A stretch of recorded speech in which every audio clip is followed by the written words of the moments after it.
पेरियार की मूर्तियों के नीचे जो बातें लिखी हुई है वो आपत्तिजनक है और लोगों की धार्मिक भावनाओं को ठेस पहुंचाती है, इसलिए उन्हें हटाया जाना चाहिए। याचिका को खारिज करते हुए हाईकोर्ट ने कहा कि येरोड वेंकट रामास्वामी पेरियार जो कहते थे उस पर विश्वास रखते थे, इसलिए उनके शब्दों को उनकी मूर्तियों के पेडिस्टल पर लिखवाना गलत नहीं है। पेरियार की मूर्तियों के नीचे लिखा था, ईश्वर नहीं है और ईश्वर बिल्कुल नहीं है।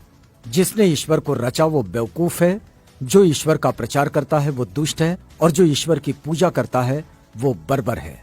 ग्रेट पेरियर नायकर के ईश्वर से सवाल। पहला सवाल, क्या तुम कायर हो जो हमेशा छिपे रहते हो, कभी किसी के सामने नहीं आते? दूसरा सवाल, क्या तुम खुशामद परस्त हो जो लोगों से दिन रात पूजा अर्चना करवाते हो? तीसरा सवाल, क्या तुम हमेशा भूखे रहते हो जो लोगों से मिठाई, दूध, घी आदि लेते रहते हो? चौथा सवाल, क्या तुम मांसाहारी हो जो लोगों से निर्बल पशुओं के बलि मांगते हो?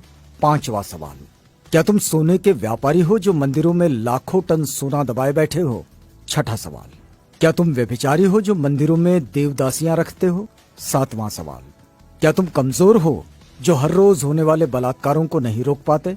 आठवां सवाल, क्या तुम मूर्ख हो जो विश्व के देशों में गरीबी, भूखमरी होते हुए भी अरबों रुपयों का अन्न, दूध, घी, तेल बिना खाए ही नदी नालों में बहा देते हो? नौवां सवाल, क्या तुम बहरे हो जो बेवजह मरते हुए आदमी, बलात्कार होती हुई मासूमों की आवाज नहीं सुन पाते? 10वां सवाल, क्या तुम अंधे हो जो रोज अपराध होते हुए नहीं देख पाते? 11वां सवाल, क्या तुम आतंकवादियों से मिले हुए हो जो रोज धर्म के नाम पर लाखों लोगों को मरवाते रहते हैं? 12वां सवाल, क्या तुम आतंकवादी हो जो ये चाहते हो कि लोग तुमसे डर कर रहें? 13वां सवाल, क्या तुम गूंगे हो जो एक शब्द भी नहीं बोल पाते लेकिन करोड़ों लोग तुमसे लाखों सवाल पूछते हैं?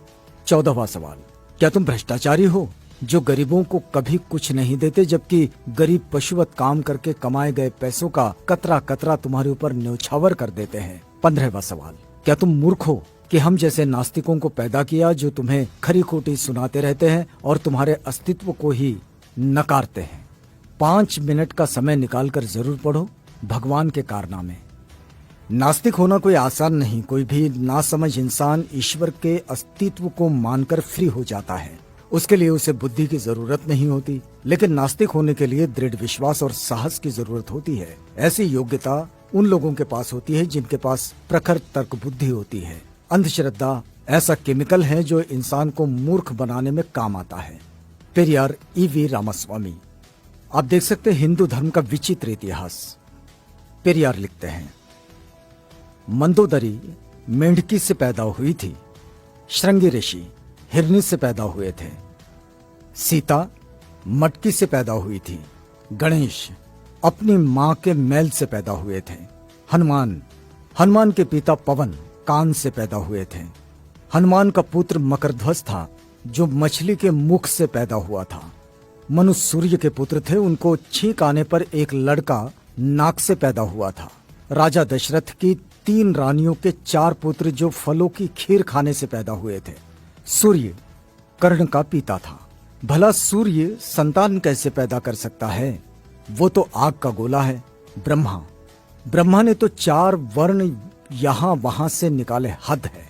अछूत का बनाया हुआ चमड़े का ढोल मंदिर में बजाने से मंदिर अपवित्र नहीं होता। अछूत मंदिर में चला जाए तो मंदिर अपवित्र हो जाता है। उन्हें इस बात से कोई मतलब नहीं कि ढोल किस जानवर की चमड़ी से बना है। उनके लिए मरे हुए जानवर की चमड़ी पवित्र है पर जिंदा अछूत अपवित्र। लानत है ऐसे धर्म पर। बुद्धिजीवी प्रकाश डालें, दिमाग की बत्ती जलाओ, अंधविश्वास भगाओ। यदि पूजा पाठ करने से ही बुद्धि और शिक्षा आती तो पंडों की औलादें ही विश्व में वैज्ञानिक, डॉक्टर, इंजीनियर होते। वहम से बचो, अपने बच्चों को उच्च शिक्षा दिलवाओ, क्योंकि शिक्षा से ही वैज्ञानिक, डॉक्टर, इंजीनियर और शासक बनते हैं, पूजा पाठ से नहीं। अतः वहम का कोई इलाज नहीं है और शिक्षा का कोई जवाब नहीं है। शिक्षित बनो, संगठित रहो, संघर्ष करो।